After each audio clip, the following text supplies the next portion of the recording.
They told you if you just repeat the right affirmations, if you visualize long enough, if you keep your thoughts positive 24/7, abundance will find you. But here's the quiet truth no one wants to say out loud. You can do all the right spiritual things and still be broke, still feel stuck, still watch life pass you by. Because abundance doesn't come from your words. It doesn't come from your vision board. And it definitely doesn't come from how hard you try to manifest it.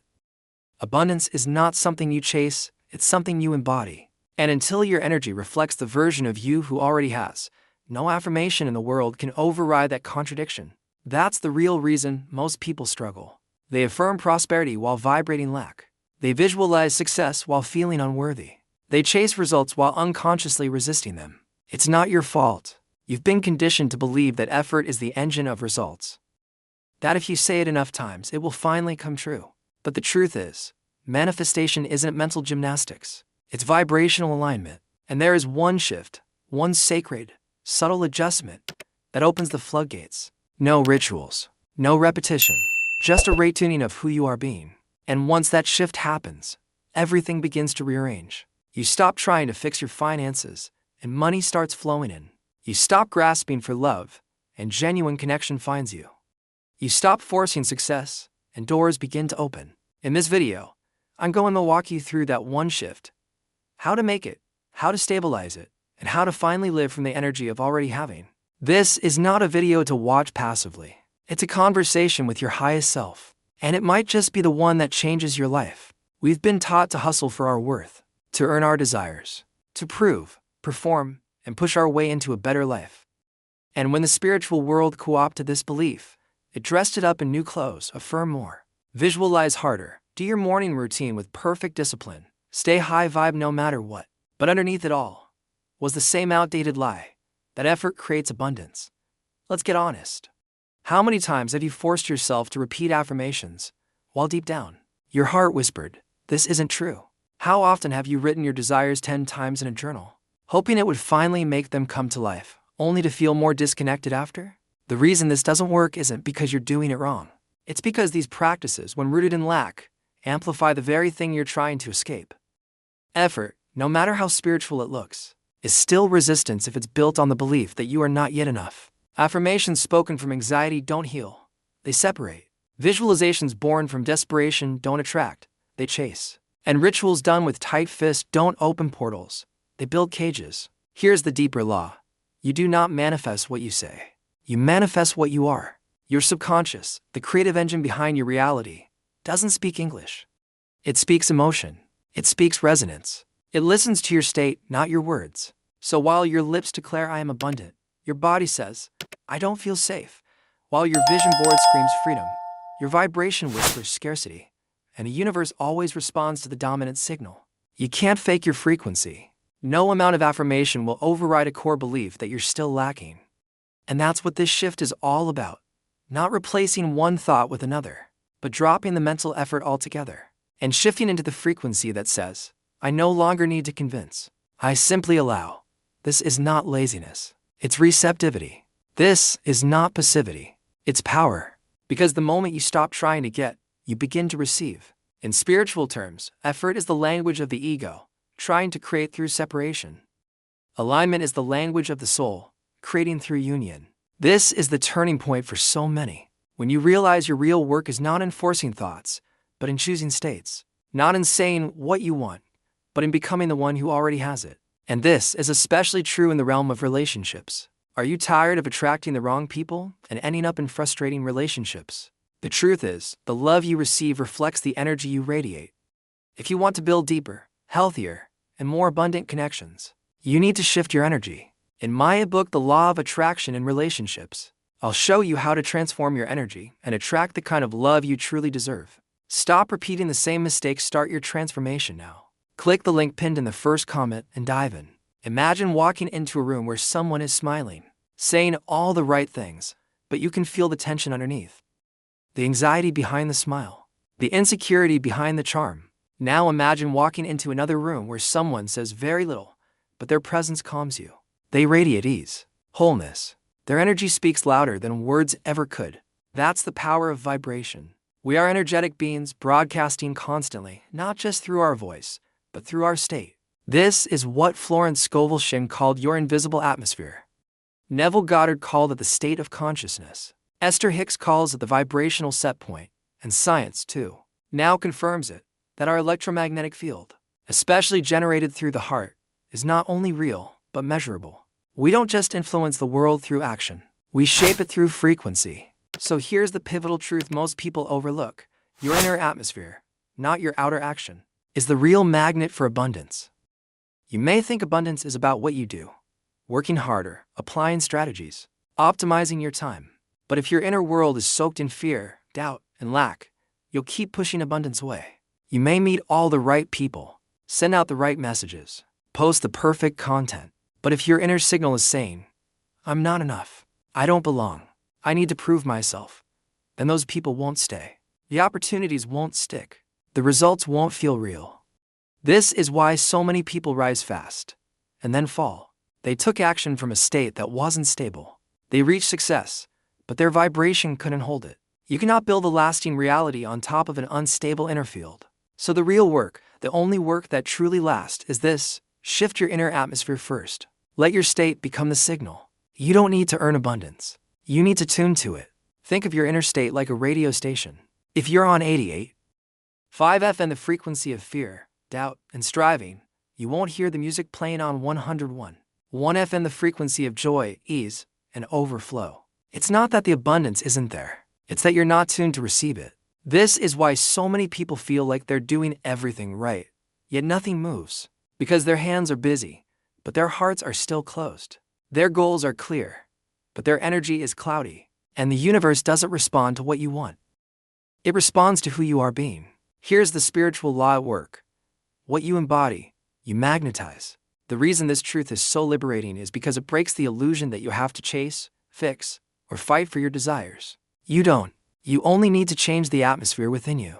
Because once your state shifts, people treat you differently. Opportunities flow in. You say less, but attract more. You plan less, but experience greater alignment. And the results feel peaceful, stable, inevitable, because they came from resonance, not resistance. This is where the conversation around manifestation must evolve. It's not about controlling outcomes. It's about cultivating a state that naturally produces those outcomes. And you do that by tending to your inner world like a sacred garden, pulling out the weeds of doubt, watering the soil of trust, and resting in the sunlight of wholeness. It's not about effort. It's about energetic hygiene. It's not about perfection. It's about presence. Because when your inner climate changes, your external weather follows.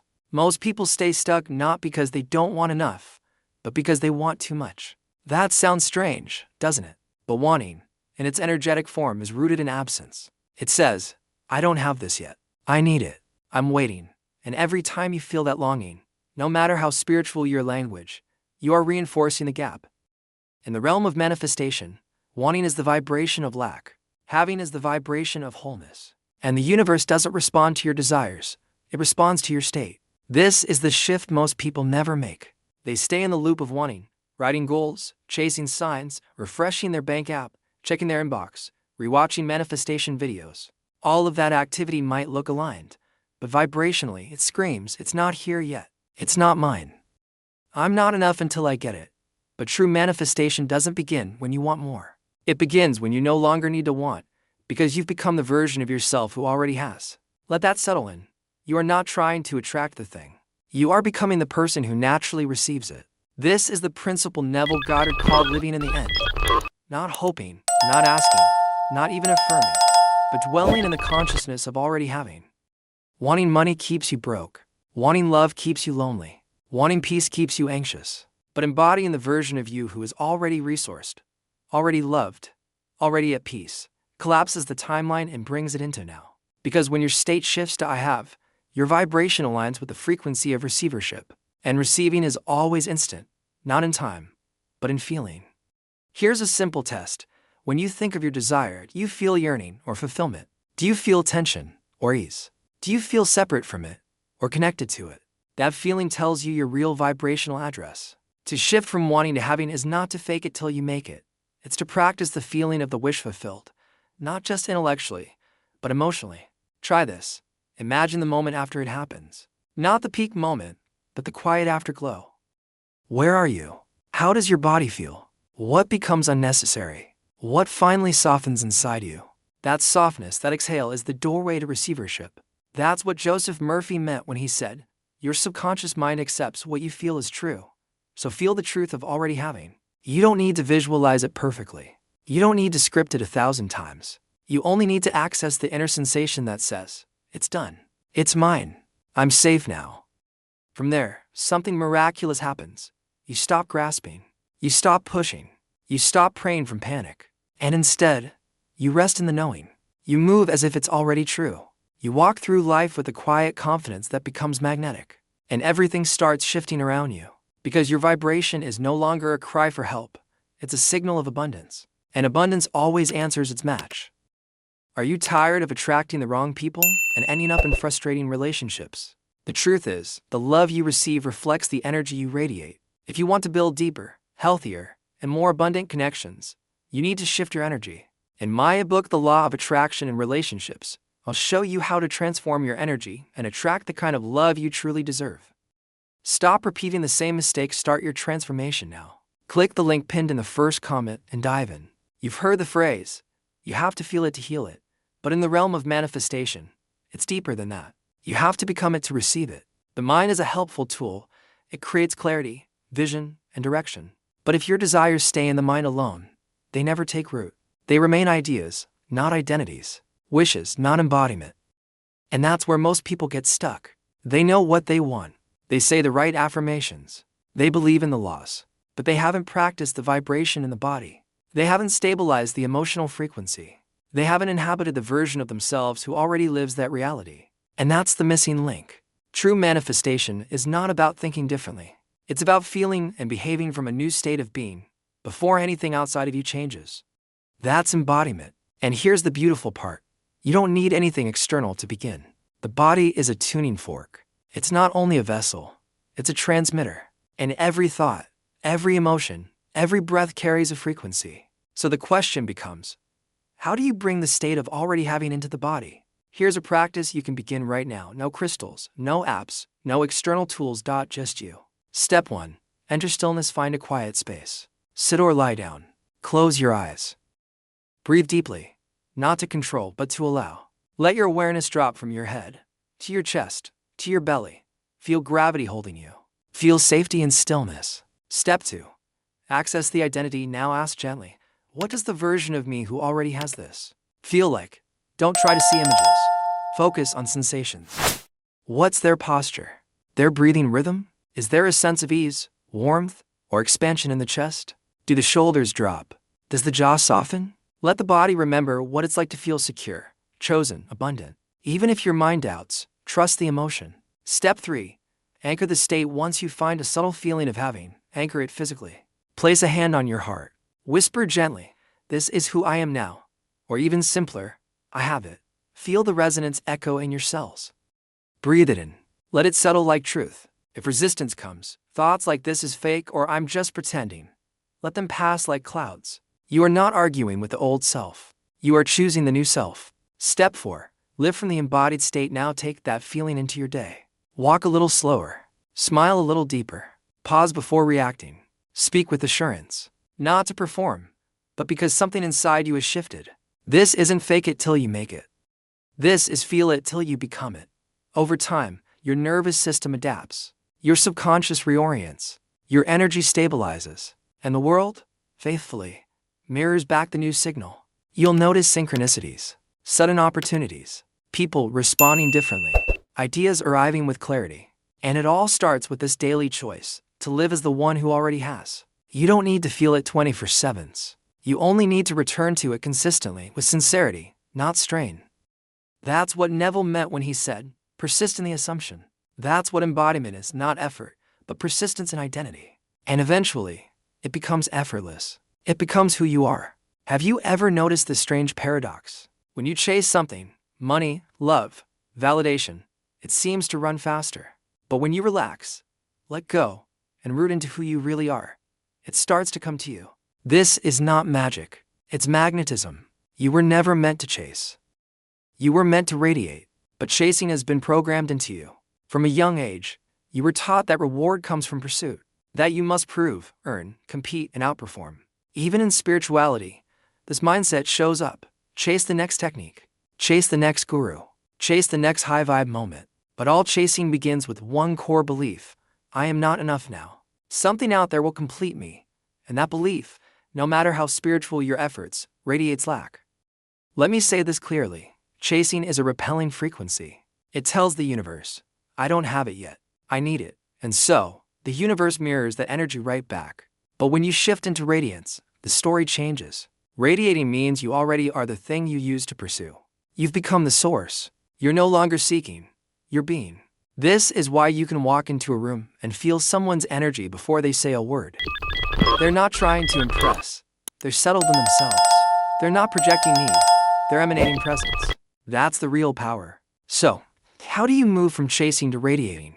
Here's the energetic path. 1. Heal the identity of the seeker. Ask yourself gently, who am I without the chase? Sometimes we become addicted to pursuit because we've tied our worth to struggle. But radiance begins with rest. The rest of someone who knows they already are enough. 2. Cultivate inner overflow. Radiance isn't about trying to be seen. It's about feeling so full on the inside, you can't help but shine. Start your day not asking, what do I need to get? But, what do I want to give? What energy do I want to emit today? When you lead with contribution, presence, and love, life responds in kind. 3. Release the timeline. Chasing always lives in the future. I'll be happy when. I'll feel abundant once. But radiance lives in the now. It doesn't wait to feel joy. It generates joy, here and now. And that joy becomes magnetic. When you release the pressure of when, you allow the miracle of now. And in that vibration, the things you used to run after begin finding you. You meet people who are a match to your peace. You attract opportunities that match your flow. You create results not through struggle, but through state. That's the secret the world never taught you. You don't attract what you want. You attract what you radiate. So let go of the frantic energy. Stop chasing outcomes. Return to the stillness of your core. Feel your body. Feel your breath. Remember who you were before you believed you had to prove anything. From that place, speak. From that place, act. From that place, receive. Because when you become a beacon, not a beggar, life can finally respond to your light. And that light doesn't come from perfect affirmations. It doesn't come from obsessive effort. It comes from alignment. And alignment doesn't chase. It calls. It draws. It welcomes. So the next time you feel yourself trying to grasp, to prove, to push, pause. Place your hand on your heart and ask, am I chasing or am I radiating? The answer will guide you back to your power. So, what happens after the shift? What really changes when you stop trying to manifest your desires and start embodying the one who already lives them? The outside world may take time to catch up, but you change instantly. And that change changes everything. Suddenly, you're no longer checking the clock. You're no longer comparing timelines. You're no longer negotiating your worth with the universe. You move from begging to becoming, from tension to trust, from survival to creation. It's not about pretending everything is perfect. It's about knowing you are whole, even as things unfold. It's about breathing with confidence, even when outcomes are uncertain. It's about feeling wealthy before the money arrives, loved before the partner comes, worthy with or without external proof. That's the real abundance. It doesn't scream. It doesn't chase. It hums quietly beneath everything you do. It becomes your natural state, your baseline vibration. You'll notice the people around you respond differently. You won't need to convince, explain, or defend yourself. Your presence will speak for you. Opportunities will arise that feel like destiny, not effort. You'll look back and realize, the moment you stopped fighting for it, it started coming to you. This is the power of vibrational integrity. Not perfection, but congruence. Where your inner world and outer life begin to reflect each other in harmony. And maybe the most beautiful part, you'll no longer be obsessed with the outcome. Because once you become the version of you who has, you stop needing to get and start allowing yourself to receive. That's the shift. That's the freedom. That's the doorway. So now, I invite you to live from this place, not someday, but today. Not when the world changes, but because you have. You've touched a deeper truth in this conversation. Don't let it fade. Return to the feeling. Practice the presence. Stay in the state of already having, and life will meet you there. And when you're ready, the next step on this journey is just as important. In the next video, we'll dive into how to release the subconscious stories keeping you stuck in cycles of fear, scarcity, and self-sabotage, even when your conscious mind says you're ready for more. Because now that you've made the shift, it's time to clear the old residue. And I'll show you exactly how.